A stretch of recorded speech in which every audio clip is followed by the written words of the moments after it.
Okay, reading down from that, Trump fluidly switched between definitions when he claimed the election was rigged, meaning it could be officials rigging polls, ballot boxes being stuffed, ballots being not counted, boxes being tossed, vote totals being changed. It seems like when he talks about a rigged election, sometimes we move through a lot of these. It's hard to know at any particular point in time what he's talking about. It could be all the way from like the media rigged it by just giving him unfavorable coverage, all the way to, you know, like the actual like ballot harvesting and ballot dumping happened. It depends on the interview. It's important to note that while Donald Trump claims ahead of time that voter fraud would be rampant in 2020, he never actually gives a way to make mail-in ballots more secure. He simply advocates for the elimination of them altogether, repeatedly, because he knows they will favor Democratic voters. If anybody ever, I guess if anybody's listening or whatever, I tried to find an example of this ever, of Donald Trump or the Republicans giving a way to make them more secure. I couldn't find it. I always hear Donald Trump attacking mail-in ballots, and he even attacked early voting, which is also something that Democrats are more likely to do, saying that we shouldn't have it, but he never gives ways to make it more secure, which I feel like also kind of like is indicative of a state of mind. But leading up to the election, is it realistic to sorry, actually, Willie, you go. I've been talking too much. I was gonna say the mail-in thing is all like COVID related, right? Basically, yeah, that's a big driver for it. I mean, there was mail-in ballots before, but at the level that it was being done, this was never done before at this level. But it was largely driven by COVID, or driven by COVID, basically, yeah. I would propose like having where you could only do mail-in if you were in the military actively, or if you could indicate a reason, because I can understand the argument being put forward and why people are concerned about mail-in ballots. We can get into that later. And I don't know if there's any record of the Republicans ever actually, like whether Shapiro, for example, has spoken on this and actually given details, but I could see an argument being made where it's like, okay, the military can do mail-in, but we can't just open up mail-in for everyone. I don't know if that would qualify as proposing actual changes. Potentially, yeah. But again, I think you would have to see like an effort then to work with people, because regardless of what we think about COVID now or not, people were worried about getting infected. People were worried about disease. People wanted to do distancing. So people were worried about like large areas and large gatherings of people. So if some sort of compromise were made, like, oh, well, we're going to open, 3 times as many polling places or voting booths, or we're going to extend like early voting to give people a chance to vote in person, so that they don't have to mail in voting things. Like, I could understand all of this being like potential solutions, but it was always just no mail-in ballots, no mail-in ballots, no mail-in ballots. It always seemed to be uncompromising. Yeah. Wouldn't that be like unconstitutional? Wouldn't that be like a way for them to basically dictate how individual states conduct their election process, which is something the federal government can't do? Yes. Oh. This is why standing will be an issue later on when we talk about some court cases. The federal government, the states have a right to do time, I think it's time, manner, and place. I think the federal government can only dictate the election day, I believe, as per the Constitution. So do I get bonus points for that? Yes, congratulations. And I'll tell your points. Hell yeah. Okay. Hell yeah. Great question, Act. Okay. Good job, Mr. Act. So next paragraph. I have a question. Go ahead, Tom. Yeah. So if you want to be charitable to Trump, okay, let's say April 2020 is the first time that he, at least as far as the 2020 election section, talks about voter fraud in terms of on ballots, and then September 29th. This one was like a month before the election, right? Like not 2 months, not too long, right? Is it not fair to say that maybe he from the start thought that there never could have even been a chance to basically like what you're asking, like? Because you propose like, okay, well, he never even tried to like make it more easy to verify or, have better verification for these things. He just said no mail-in ballots, right? Yeah. Is it not feasible, realistic, reasonable to think that maybe he assumed that there never could have been a process within a few months to like change or ratify, whatever the fuck you want to say, the entire voting process to make verification more rigorous in the time before the election?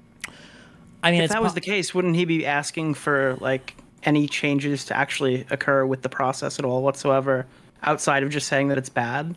Yeah, like the problem is that like maybe if he would have proposed some and states could have said like, well, we can't do that in time, I think there's a stronger argument there. But again, with no proposals, it makes it hard to even consider that counterfactual.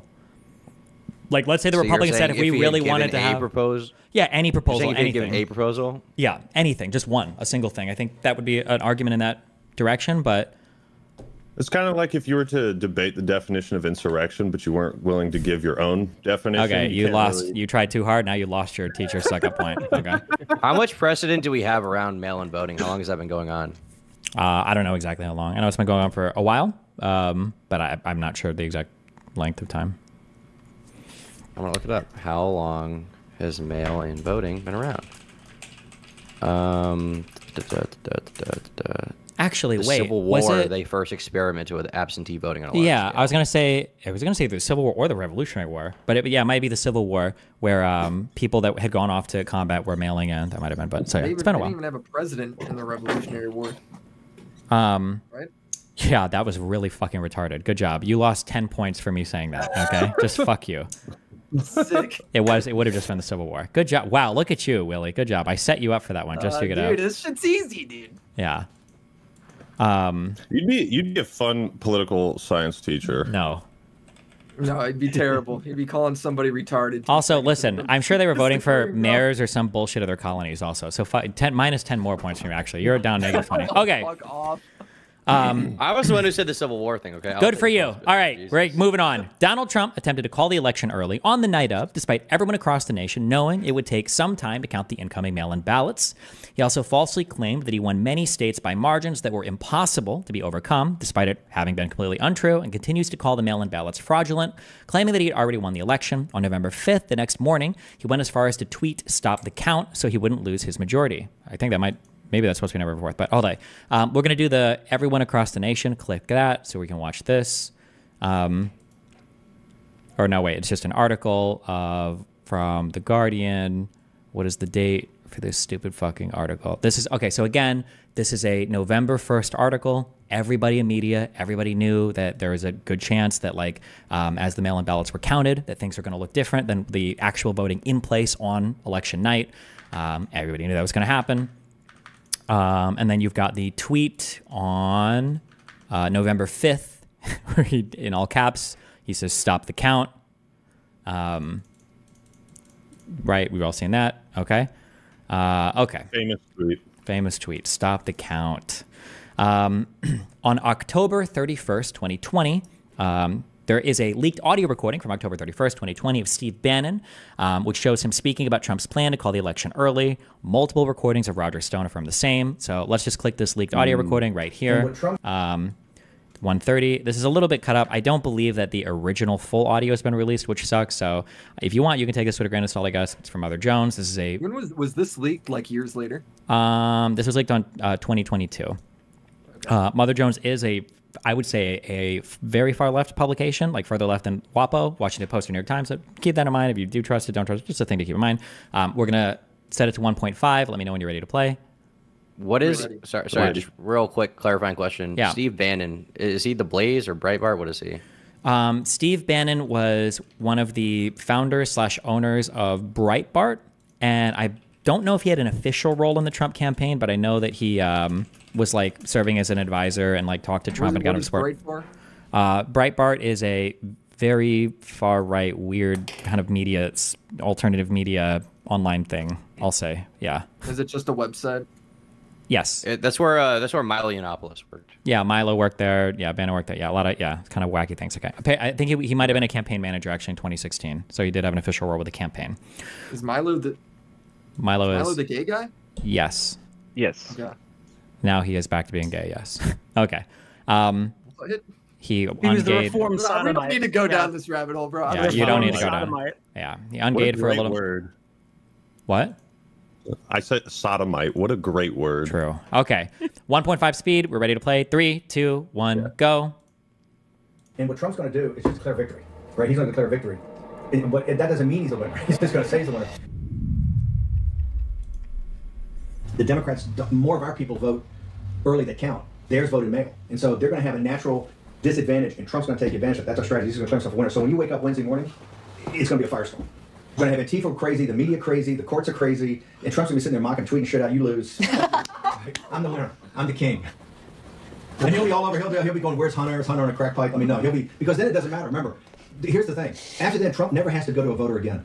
He's going to fire Ray, the FBI director. He's going to say, fuck you. How about that? Because he's never going to, he's done his last election. Oh, he's going to be off the chain. He's going to be crazy. Also, if Trump is losing by 10 or 11 o'clock at night, it's going to be even crazier. No, because he's going to sit right there and say they stole it. I'm directing the Attorney General to shut down all ballot places in all 50 states. It's going to be no. He's not going out easy. If Biden's winning, Trump is going to do some crazy shit. So it's not clear that this guy has a direct relation to his cabinet? It's not clear what? Does this guy have any direct relations to his cabinet? Yes, this was Donald Trump's campaign manager in 2016. He worked with the campaign for election, and him and Trump spoke a lot. He was like in the White House. He helped Trump like pick candidates to support. I believe he was the reason why Trump supported Roy Moore in Alabama. This isn't like 2020, because isn't this about 2020? Yeah, I don't know up to when we get to 2020 how much connection he has with him at that point. But I mean, like again, it's like clear that like everybody knows like what's going to be happening. Like it's none of this is like a mistake or an accident. Like for anybody that's paying attention, it's pretty obvious like what the plan is or what the goal is. Okay. Yeah. I feel like the most concerning part about that is at the end he says Trump's never going to need the voter again. That's very, I don't know, dystopian, is that the word? A little bit, but the charitable and probably the good faith, what he's actually saying there is that because that's his second term, he's not going to run again, hopefully. Yeah, so he doesn't have to worry about it, yeah. I'm going to do, we're going to do just the next link as well for Roger Stone. Let me know once you've clicked this. It should open at 19 seconds and then set it to 1.5 times. Roger Stone has a lot of affiliation with Donald Trump and the Trump campaign. He worked with the campaign in 2020, and he was also one of the people that Donald Trump pardoned once he was convicted of lying to Congress. So go to 19 seconds on this, and then we're going to put it at 1.5 times, and then we're going to play. Ready. All right. Ready? Everybody good? Mm-hmm. All right. 3, 2, 1, go. The election. Awesome. Let's just hope we're celebrating. Yeah. I really do suspect it'll still be up in the air. But when that happens, the key thing to do is to claim victory. Possession is 9/10 of the law. No, we won. Sorry, over. We won. Yeah. You're wrong. You. ABC. I should have voted. Let's get right to the Bible. That's what I'm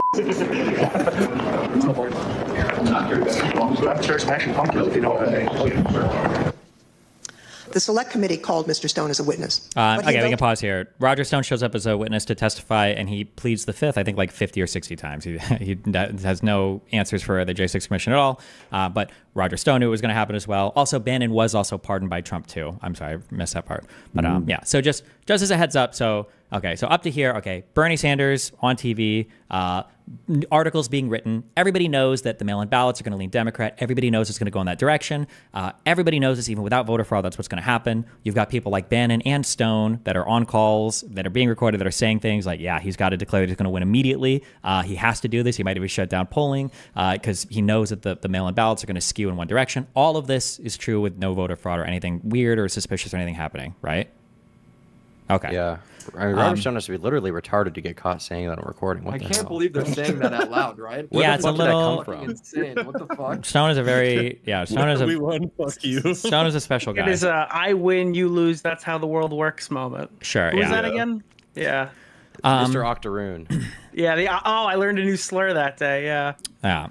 Okay, we're gonna dip down into this. Roger Stone again? Sorry. Who is Roger Stone? There's a huge answer to that question. He's just been. Well, I just mean in relation. No, I understand. Roger Stone has been a political operative for a long time in the United States, and he worked very closely with the Trump campaign in order to do a bunch of stuff related to the Trump campaign, all the way from media appearances and stuff like that to potentially more insidious things. But I don't even get into any of that. But we'll just say that Roger Stone was a Trump surrogate. He was somebody that worked with the Trump campaign, like very openly, very directly. Nobody is like, this isn't like conspiracy or anything. Remember, Trump pardoned Roger Stone and Steve Bannon for crimes that they were convicted of. Like the relationship is very open. It's not like a behind the scenes type thing. So they were actually convicted and found guilty in court? Yes. Anytime somebody accepts a pardon from a president, a pardon means that they were convicted of a crime or that they've essentially pled guilty to a crime. What were they convicted of? Jesus fucking Christ, Tom. Bannon, I don't remember. Roger Stone was convicted, I believe, of lying to Congress when he was questioned about. I don't remember what it was in relation to. I'd have to go back and check. I don't remember what they were convicted of. I just know they both got pardoned by Trump, okay? What were they? So was it related at all to this or no? Convicted of? For Bannon and Stone. Like it was a parking ticket. So President Trump commuted the sentence of his longtime friend Roger Stone on 7 felony crimes on Friday. First he issued clemency, and then like 7 months later it was, I think for Stone, I think it might have been questioning relating to the Mueller investigation, the Russia stuff. But I don't remember. Russian interference, yeah. Obstructing congressional investigation, yeah. That's what he was found guilty of. Okay. I'll put that in here to add. So for my next focus group, I have that information, okay? Thank you for your questions, okay? I do appreciate it, if you're curious. And maybe that would be good to have. Okay. Okay. The next section I have here, a little breakout for the Dominion versus Fox News suit. In June of 2021, Dominion filed a complaint against Fox News, alleging that the company engaged in a widespread campaign of defamatory behavior towards Dominion in order to salvage its reputation among conservative media listeners. Dominion's lawsuit accused Fox of lying on 4 separate claims. First, hold on, let me say this. Who's Dominion? Yeah, I should have this in here. So if you ever hear about allegations relating to like voter fraud machines or like machines, Hugo Chavez, machines rigging, machines turning votes, whatever, chances are you're thinking of that's Dominion. Dominion was a company that was responsible for delivering and servicing, I think, machines in multiple states that were responsible for doing the voting stuff. They were vote machines, basically. Yeah. Okay. Dude, the Hanging Chads. No, right? They weren't that company, but No? something, yeah, kind of like that. Yeah, they were. Was Dominion like in all 50 states or just some of the states where they what's the word? Not licensed, but just sold machines. Were they like contracted by state governments? I don't remember how widespread they were. I think they might have been the single largest. They might have been the single individual largest voting machine administrator, but I don't remember. But they were in several states. Okay. More than a dozen, I believe. I don't remember how many exactly though. Gotcha. Okay, so Dominion's lawsuit accused Fox of lying on 4 separate claims. 1, that Dominion committed election fraud by rigging the 2020 presidential election. 2, Dominion's software and algorithms manipulated vote counts in the 2020 presidential election. 3, that Dominion is owned by a company founded in Venezuela to rig elections for the dictator Hugo Chavez. And 4, that Dominion paid kickbacks to government officials who used its machines in the 2020 presidential election. So in Dominion's civil suit against Fox News, they were saying Fox News made all 4 of these claims, and that's what they were going to sue them for. Okay. During the course of the case, like in terms of like facts, like Dominion was established in 2002 by CEO John Paulus. They procured their first contract with New York State in July of 2009. After it became clear that Trump would lose the election on November 6th, Donald Trump began to complain that his lead had mysteriously disappeared. On November 7th, Fox projected Trump had lost the election. On November 8th, Fox invited Sidney Powell onto the Sunday Morning Future show to discuss the Dominion voting fraud. Powell declared there was a massive and coordinated effort to steal this election from we the people of the United States of America, to delegitimize and destroy votes for Donald Trump, to manufacture votes for Joe Biden. More to the complaint. I don't have time to read through all this shit right now. Okay. Let's see. They've got a motion for summary judgment. If you want, you can click the complaint. Wait, do I have... Actually, wait. This complaint is boring. Don't click the complaint. Huge doc. Yeah, it is. Any document that looks like that is going to be a long read. Yeah, that instead go down to Dominion's motion for summary judgment. Okay. Mm-hmm. So we won't go through all of this, and we're not going to go through actually almost any of this. I'm just going to show a few slides from this. This is insane. If you ever get bored and you want to read through like the clearest defamation cases you've ever seen in your entire life, stuff like this is insane. If you want, you can open this and you can go to, we'll just go to slide 124. So scroll all the way down to 124. Also, Sidney Powell was one of the lawyers that Trump's campaign found when they were trying to find ways to challenge the election results. Okay. Okay.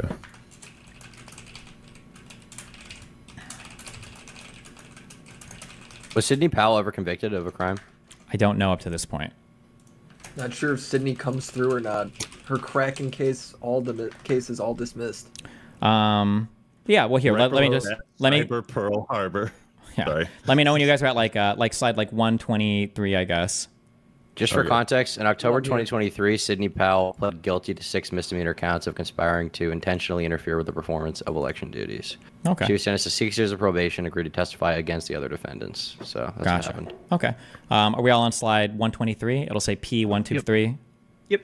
Okay, so all of these people are like either Fox execs, news hosts, and then this motion for summary judgment is basically just, it's when you're filing a motion before a court in pre-trial, before you go to trial, saying, hey, I think that this case is so obvious that neither of us are disagreeing on the facts, and I've already won the case just based on what we've agreed on. That's like a motion for summary judgment. You're saying basically just tell me that I've won before we even have to go to court.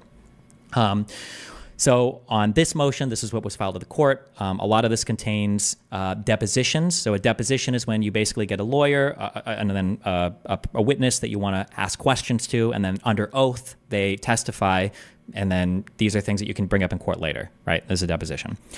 Okay, so Question. All the questions are from Dominion's attorneys. Did the fact that all of Miss Powell's lawsuits were dismissed and that court after court had noted that she had failed to provide the court with factual support for her extraordinary claims affect her credibility or reliability in your eyes? Lou Dobbs is a very famous host on Fox News, or was at least, he might still be, and his answer was, yes, I think. And then after they ask a question, they'll show emails inside Fox News. So this was an email from Jeff Field, who was, I think, an exec at Fox News, to Lou Dobbs saying, not sure if Sydney comes through or not. Her Kraken cases were all dismissed.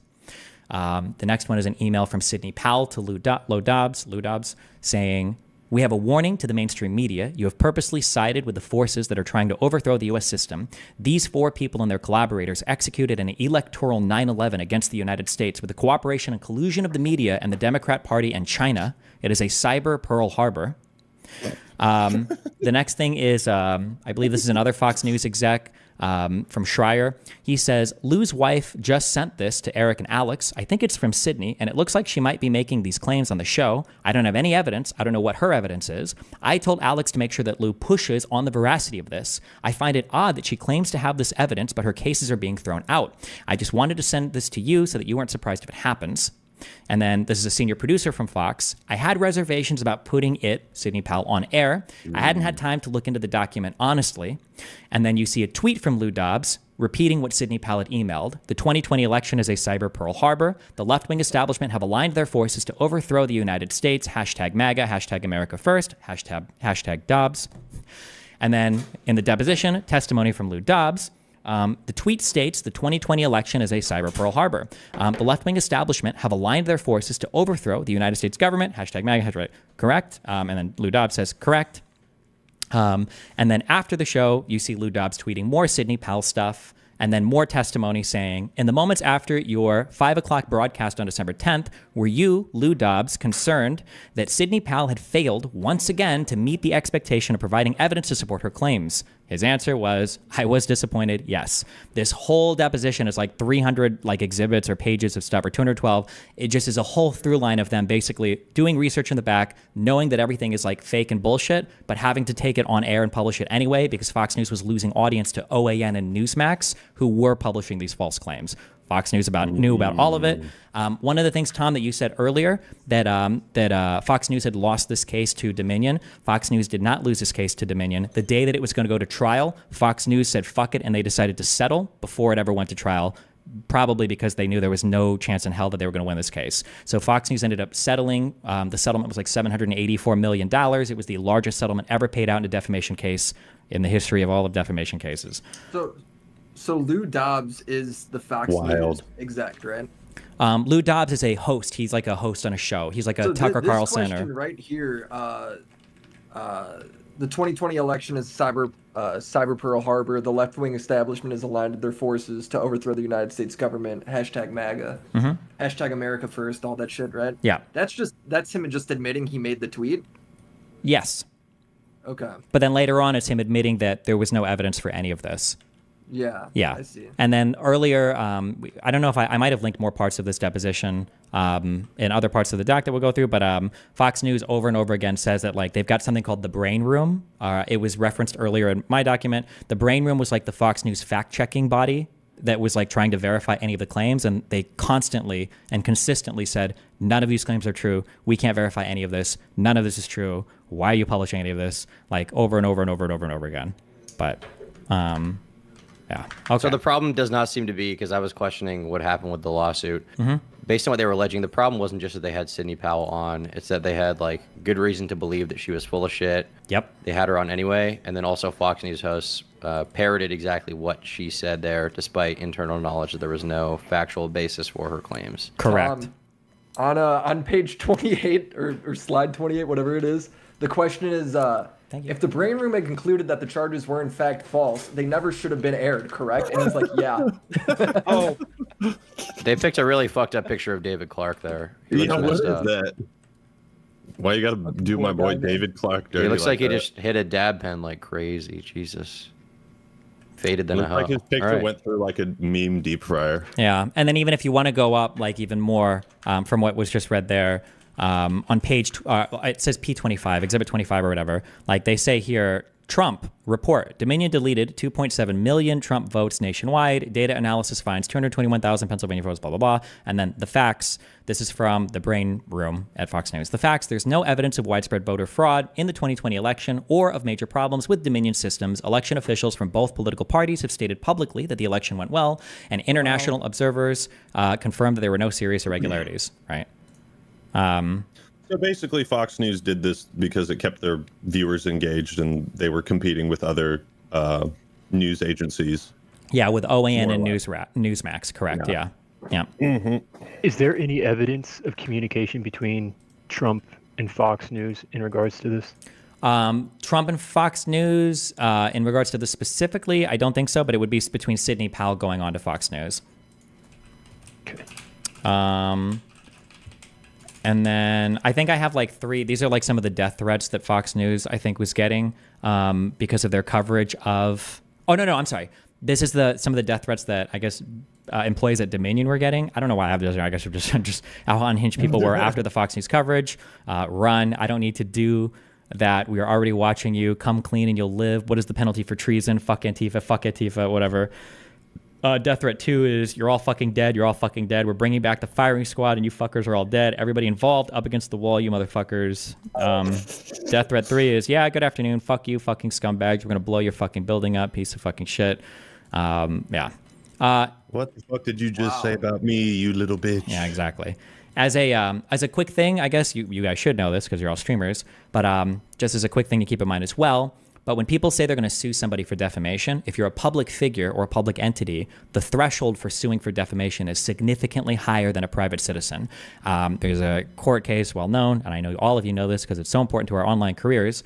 New York Times v. Sullivan established that you have to prove something called an actual malice standard against somebody who you say has defamed you, meaning it's not just enough to show that they published false statements about you. You had to show that they did it either knowingly or with like they absolutely should. They conducted themselves with such gross negligence that they should have known otherwise. So it's called reckless disregard for the truth. Basically. There you go. Yeah, exactly. That's what it's called. So if Fox News, I only bring that up because, good job, Tom, plus 2 points for you, okay? If Fox News had just published these because they thought these claims were true and they really didn't know better, they wouldn't have been so fucked on this case. It was because they knowingly lied about these claims over and over and over again. Okay, going forward to the next section on election night.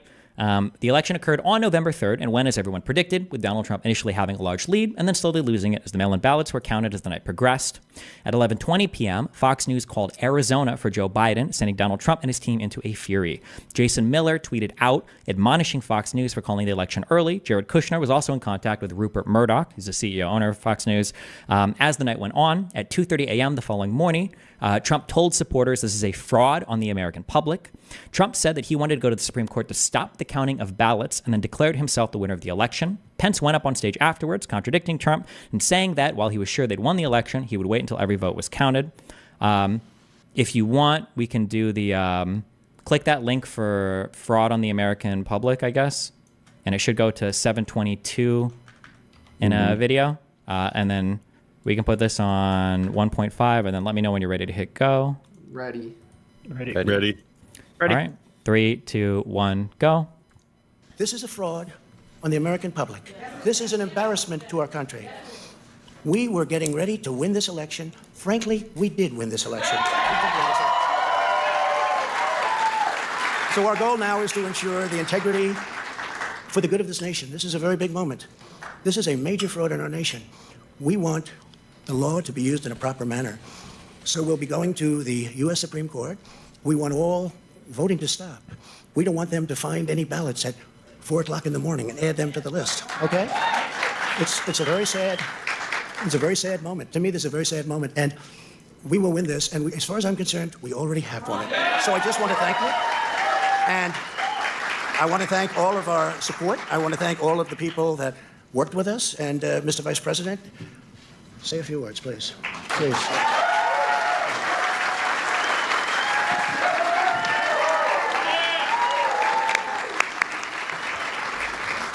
Thank you, Mr. President. I want to join you in thanking more than 60 million Americans I think that's who have Willie. already cast their vote for 4 more years for President Donald Trump in the White House.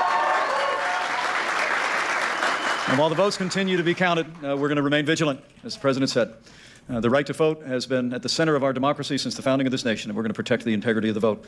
But I really believe with all of my heart, with the extraordinary margins, Mr. President, that you've inspired in the states that you just described, and the way that you launched this movement across the country to make America great again, I truly do believe, as you do, that we are on the road to victory, and we will make America great again. Thank you, Mr. Okay, so just to establish up to this point, everybody knew how the ballots would go. Everybody knew there was a chance they'd turn overnight. You've got Roger Stone and Steve Bannon that are saying Trump's going to try to call it an election night so that he can't lose. And then on election night, Donald Trump tries to call it. He says that the fact that the votes are starting to change is evidence of fraud. He tries to say that we need to stop the voting. Like, everything is I would say, like a pretty clear line up to this point. But that's where we're at up through election night. Okay. Gotcha. On the next one, I've got a section here for legal challenges. As of in July of 2022, a collection of, I should have something for what were the challenges? Sorry. In July of 2022, a collection of 8 different conservative judges, politicians, and analysts published a report called Lost Not Stolen, the conservative case that Trump lost and Biden won the 2020 presidential election. In the report, they go through all 64 cases that the Trump campaign put forth to judges, claiming that every case was without merit and affirming the results of the 2020 election. I'm just going to read an excerpt from that in the Lost Not Stolen thing. This is from page 4. We therefore have undertaken an examination of every claim of fraud and miscount put forward by former President Trump and his advocates, and now put the results of those investigations before the American people, and especially before fellow conservatives who may be uncertain about what and whom to believe. Our conclusion is unequivocal. Joe Biden was the choice of a majority of voters, or of a majority of the electors, who themselves were the choice of the majority of voters in their states. Quoting from the Trump campaign's court cases below, of the 64 cases brought by Trump and his supporters, 20 were dismissed before a hearing on the merits, 14 were voluntarily dismissed by Trump and his supporters before a hearing on the merits, and 30 cases included a hearing on the merits. Only in one Pennsylvania case involving far too few votes to overturn the results did Trump and his supporters prevail. So a lot of people just say that every case was dismissed on standing and say that, like, that's why none of them were even heard. They didn't consider the evidence. That is not true.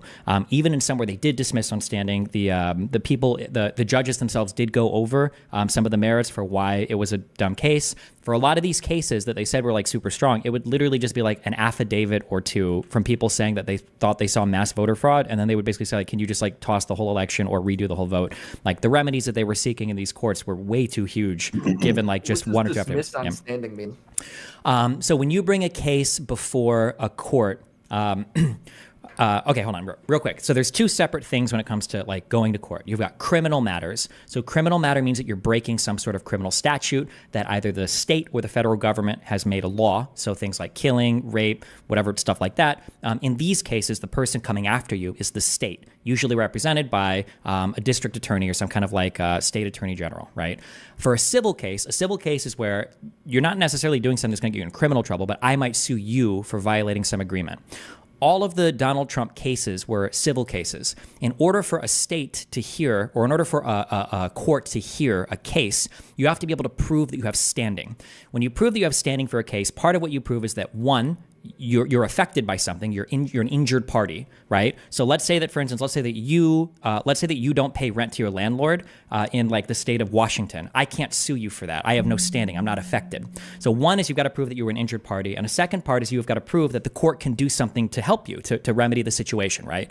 So let's say that you kicked my dog and you killed my dog, or no, that's not a good example. Let's say that you lied to me or something, I guess, or you like stole like a cartoon coloring book or something from me. And I try to like take you to court and I sue you, and like the court's like, we can't really do anything. There's no remedy. There's not a good remedy here to cure the injury. We can't do anything about this, right? So there's different parts of a case you kind of have to show up front. You might have heard the term like prima facie. Like, you've got to be able to show that given the facts of what I'm alleging, a law has actually been broken or some agreement has been violated, basically. These are all things you've got to do before a judge will hear a case. You can't just sue anybody for any random fucking reason. You've got to prove a couple things first. Does that make sense? Yeah. Okay. So like 10 words or less, does it just mean you don't have enough evidence?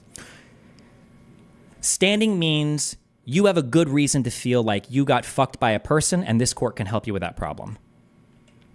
Okay. Yeah. Okay. Right. I'm gonna hit the bathroom real quick, but I'll keep my headset on. I can still hear. Okay. Mute us. I'm gonna do a piss break too. Go ahead. Yeah. Go ahead. Go pee. Yeah. Go. Yeah. Take a deep breath. Go do that. Go pee. Knock yourselves out. Yeah. Go ahead, Nick. Get the fuck out of here. Go do it. You know you want to. I don't got anywhere else to go, bro. Fuck you, I'm Nick. chilling. Okay, whatever. It's literally just me. What the fuck? Okay. Well, how's life? What are you working on right now? What video? Boogie. Oh shit. Boogie 2988. Yeah. Can you believe that I'm that slow. liar tattoo was a fake? Are you sure it's fake? I'm pretty sure it's fake. Well, hasn't it already worn off? Well, he said he was he peeled his face or whatever. I think it's still there. It just looks faded. I don't know. You believe that? No, but I got a tattoo on my foot, and it looks like kind of like that. But this after like 7 years, not after 7 days. 7 days. Yeah. How did that whole thing happen? Because I almost fucked that for you, right? Oh yeah, you did. Yeah.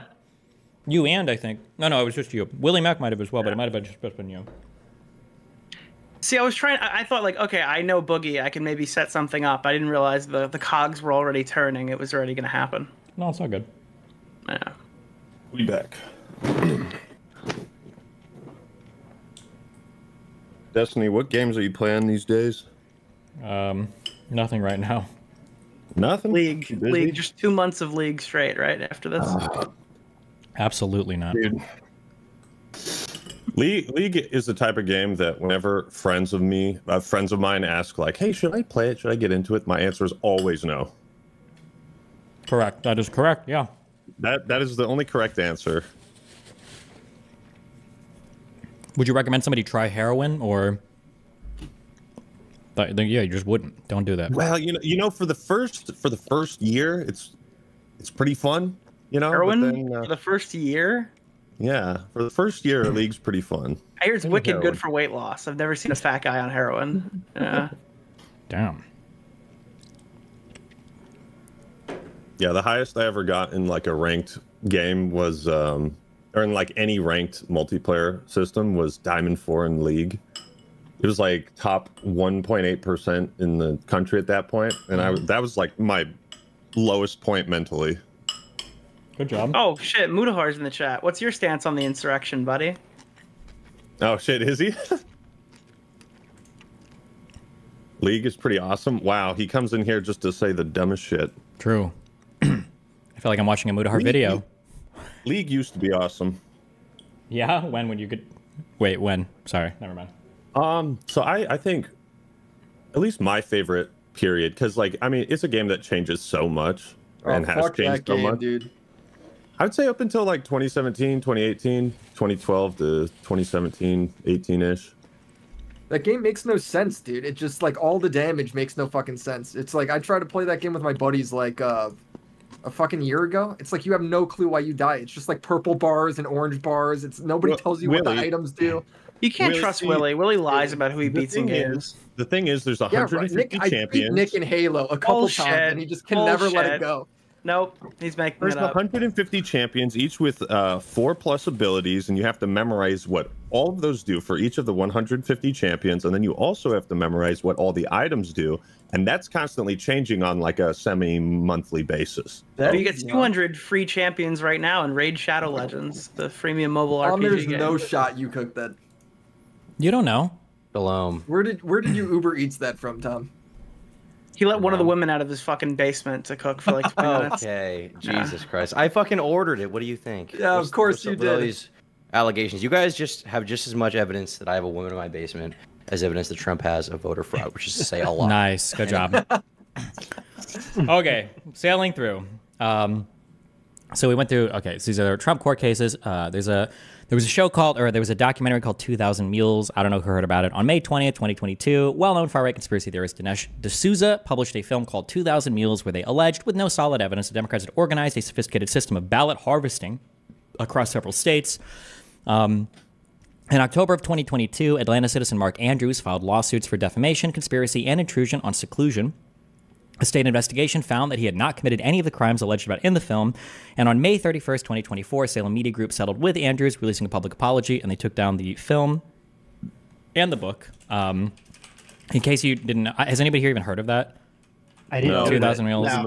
Was it good? Nope, never heard of it. So did you watch it? Fuck, I don't know if that was, I don't know how big that even was. Okay, I don't know. Basically, Dinesh D'Souza put together a movie where he tried to say they tracked a bunch of cell phone data, and if they saw a bunch of people driving by certain areas where there were ballot boxes. They basically said that we bet these people are ballot harvesting and dropping off tons of ballots here. And that was it. That was the extent of like their evidence. What does ballot harvesting mean though?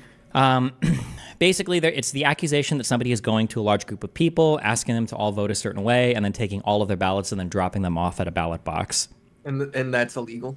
If you're telling them how to vote, yes. Okay. Do you have, wasn't there another defamation case against a woman that she got like a pretty big payout? Oh, don't worry about that one. We'll get to that. Okay. Okay. Next section is Trump's calls. He calls states to change votes. There are multiple. There's more than just this, but okay. Well, this is the big one. Okay, so Donald Trump's January 2nd, 2021 call to Brad Raffensperger. Trump made a phone call to the election investigation. Oh, this is another thing too. Fuck, I shouldn't have this here. Okay, let me put this down. That's good. That's all right. That's what we're doing this for. Okay, I'm going to start a little bit below. On January 2nd, 2024, Donald Trump, joined by trade advisor Peter Navarro, Justice Department official John Lott, law professor John C. Eastman, he'll come up more in the future, and attorneys Rudy Giuliani, Cleta Mitchell, Alex Kaufman, Kurt Hilbert, and White House Chief of Staff Mark Meadows, called Georgia Secretary of State Brad Raffensperger, joined by Raffensperger's Chief of Staff Jordan Fuchs, and General Counsel Ryan Germany, to discuss finding enough votes to win the election. So this was like the big call where Trump is saying, I need you to find whatever votes. On this phone call, I started writing down claims, but there's so many that he makes here, but here's 9 of them. He said there were hundreds of thousands of signature forgeries. He said that 50s of thousands of people had already been voted for. 4,502 people voted who were not on the voter registration roll. 18,000 people voted with vacant addresses. 900 voters who used a P.O. box number. There were at least 18,000 votes counted multiple times by Ruby Freeman. The water main breaking disrupted the vote process. This was done like malevolently, that somebody I guess somebody either broke it intentionally or the people used this to do something illegal with the votes. He talked about boxes of faked votes that were brought in to be counted. This is like a black case or suitcase. This is like that Twitter video that was viral, right? Correct. And he says this all in this hour-long call? Yeah, he said. Yeah, he goes through. I think he does 20 or 30 different claims of voter fraud. Yeah.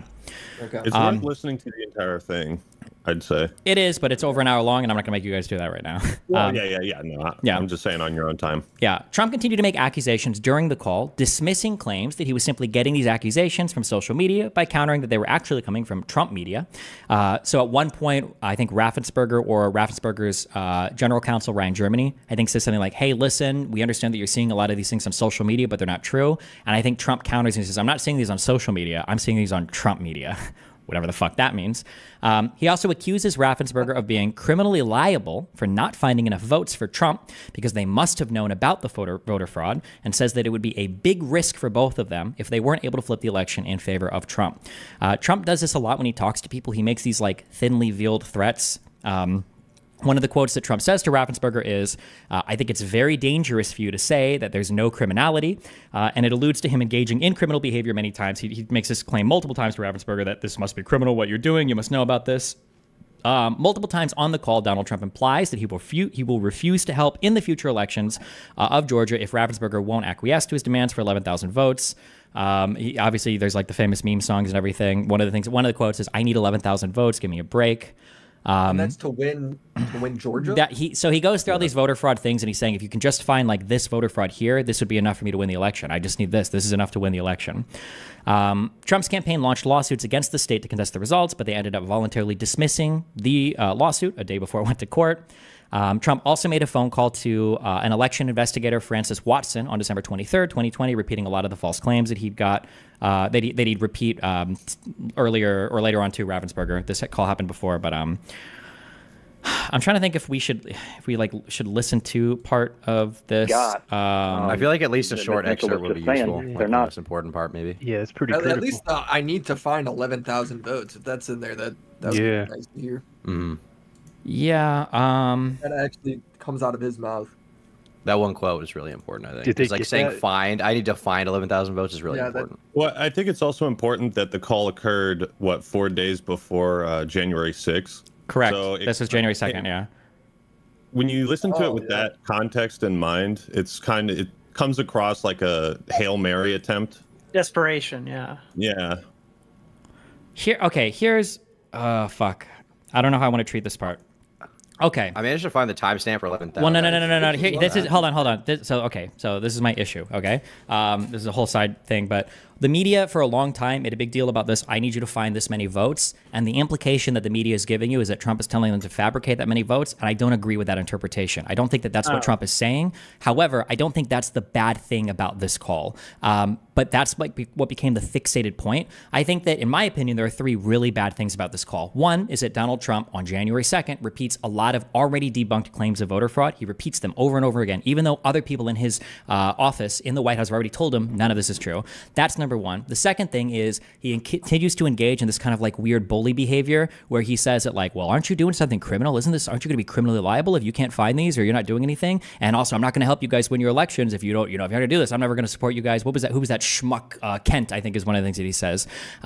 That's the second thing that I think is really bad. And the third thing is that the entire call is insanely inappropriate, that a candidate would make a call to a state governor, secretary of state, and like try to call these people and say, I need you guys to do something more about election fraud. I'm sorry, Raffensperger was the secretary of state, not the governor. Governor was Kent. And say that, Kemp, and say, I need you guys to do better on this because he's not happy with the results of their election.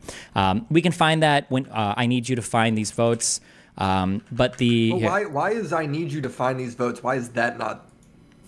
Because what he said sound like he's asking to fabricate them. It does, but when it sounds like he's asking for like I need you to find that many voter fraud instances. Correct. What he's basically saying is that like here's like 15 different ways that voter fraud happened. I just need you to figure out one of these guys so that I can win the election. It kind of goes to his state of mind that he's not really genuinely interested in figuring out the voter fraud. He just wants to win the election. But if you want, we can kind of listen to actually here. Let's go back to here. I'm going to link you a timestamp. Ignore the last one I just linked. Okay. I think he was also saying in that call, like when he was talking to Raffensperger, that he was like, yeah, and we talked to other states like Pennsylvania, and they're coming out with all sorts of election fraud stuff, and you guys should do that too because all these other states are gonna. Yes, he makes that claim a lot. Every single time he does, those claims are always lies. Every single time, just to be clear. I should have quotes from this. Let me know when you guys have clicked that link and you've got it loaded up at 1.5. Second one. Got it. Ready. Yeah. Already? Warren, do you have it up? Yep. All set. 1 sec. Wait. Ready. 1.5 at 4126. Okay.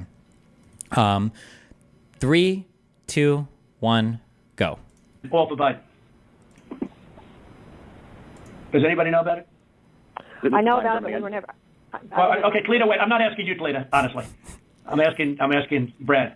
Do you know about the military ballots that we have confirmed now? Do you know about the military ballots that came in that were 100%? I mean, 100% for Biden. Do you know about that?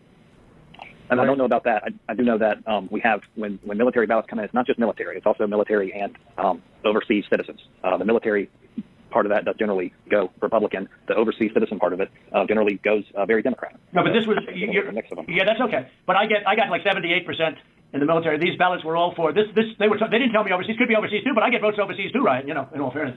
No, they came in, a large batch came in, and it was quote 100% for Biden, and that is criminal. That's criminal. Okay, that's another criminal. That's another of the many criminal events. Many criminal events here. I don't know. Look, Brad, I have to find 12,000 votes, and I have them times a lot, and therefore I won the state. That's before we go to the next step, which is in the process of right now. And I watched you this morning, and you said, well, there was no criminality. But I mean, all of this stuff is very dangerous stuff. When you talk about no criminality, I think it's very dangerous for you to say that. I just don't know why you don't want to have the votes counted as they are. Like even you, when you went and did that check, and I was surprised because, I think it's the check, and we found a few thousand votes that were against me. I was actually surprised because the way that check was done, all you're doing is, recertifying existing votes. And, you were given votes and you just counted them up, and you still found 3,000 that were bad. That was sort of surprising. That came down to 3 or 5. I don't know. There's still a lot of votes. But you have to go back to check from past years with respect to signatures. And if you check with Fulton County, you'll have hundreds of thousands because they dumped ballots into Fulton County and the other county next to it. So what are we going to do here, folks? I only need 11,000 votes. Fellas, I need 11,000 votes. Give me a break. We have that in spades already, or we can keep it going. But that's not fair to the voters of Georgia because they're going to see what happened.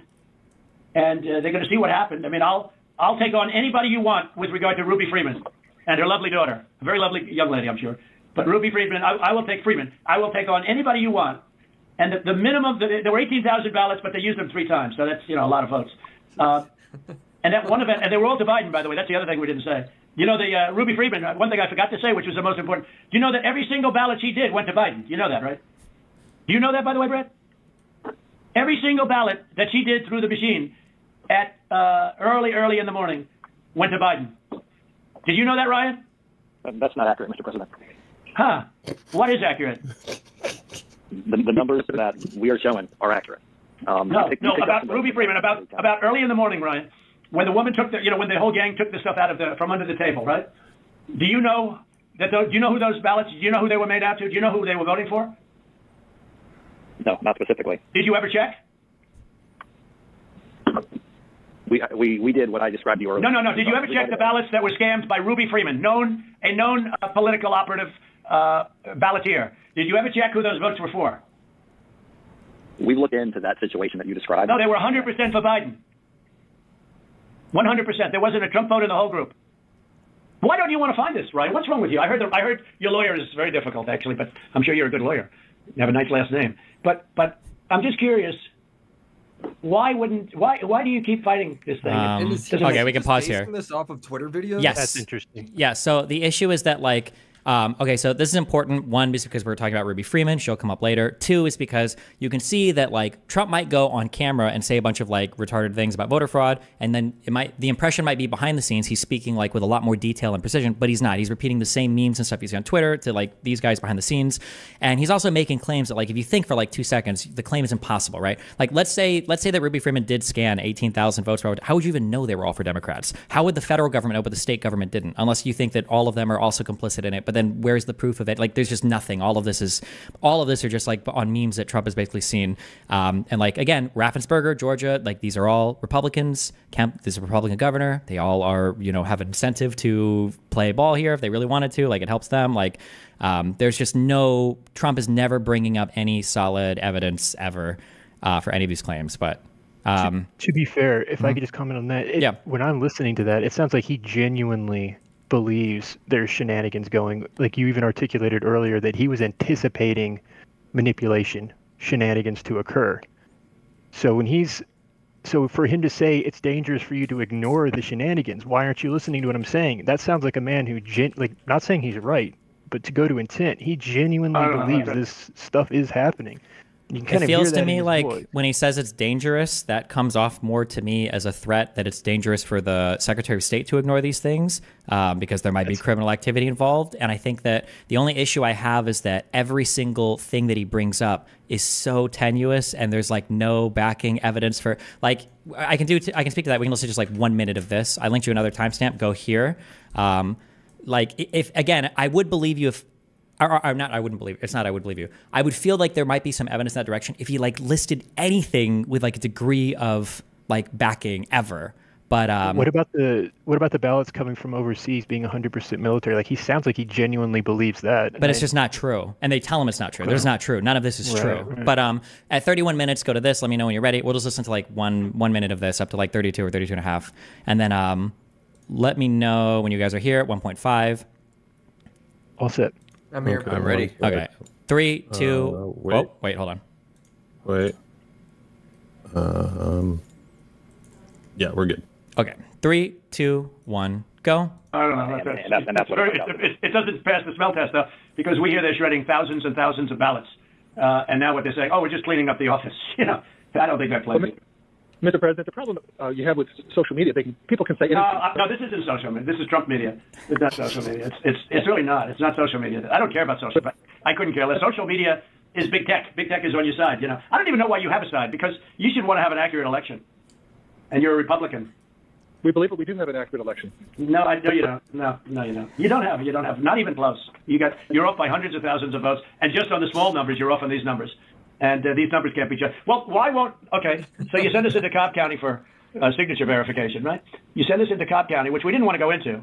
And you said it would be open to the public and we could have our, so we had our experts there. They weren't allowed into the room. But we didn't want Cobb County. We wanted Fulton County, and you wouldn't give it to us.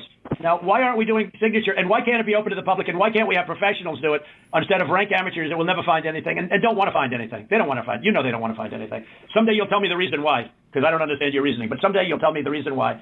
But why don't you want to find, Cobb County. Why don't you want to find, what? Sorry, go ahead. Yeah, okay, so why did you do Cobb County? We requested Fulton County, not Cobb County. Well, Mr. President, we did have our election contest. Yeah, go ahead, please, go ahead.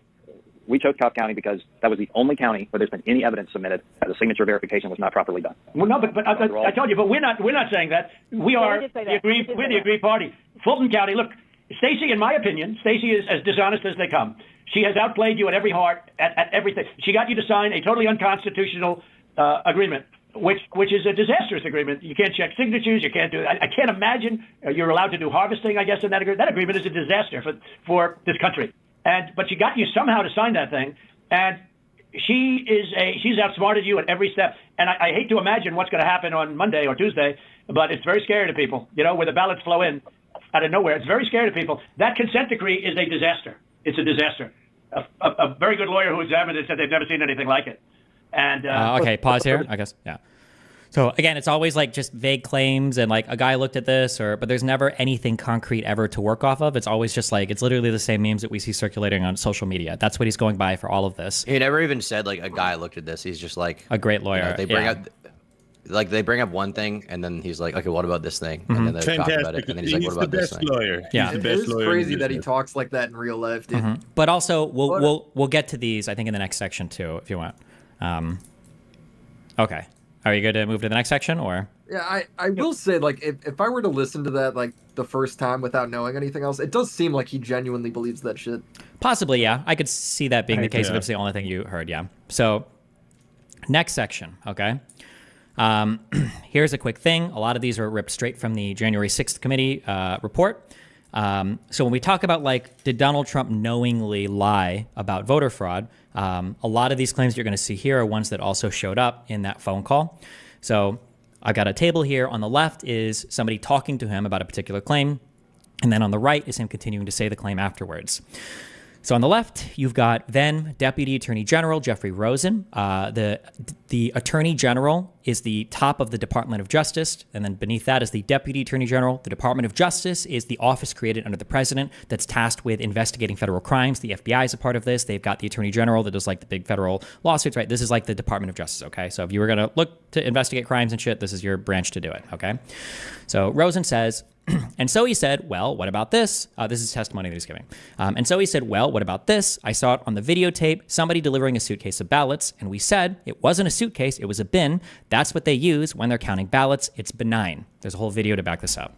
And then Donald Trump, 1 week later, repeats at a campaign rally, there's even security camera footage from Georgia that shows officials telling poll watchers to leave the room before pulling suitcases of ballots out from under the tables and continuing to count for hours.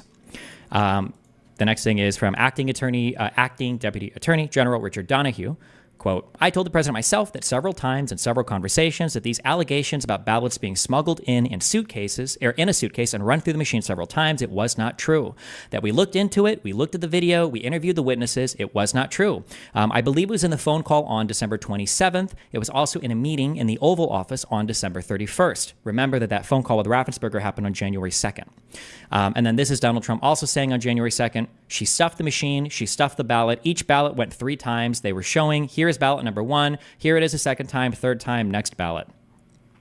From Brad Raffensperger. It was in that the phone call that we just listened to. We didn't listen to this quote, but it's in that call.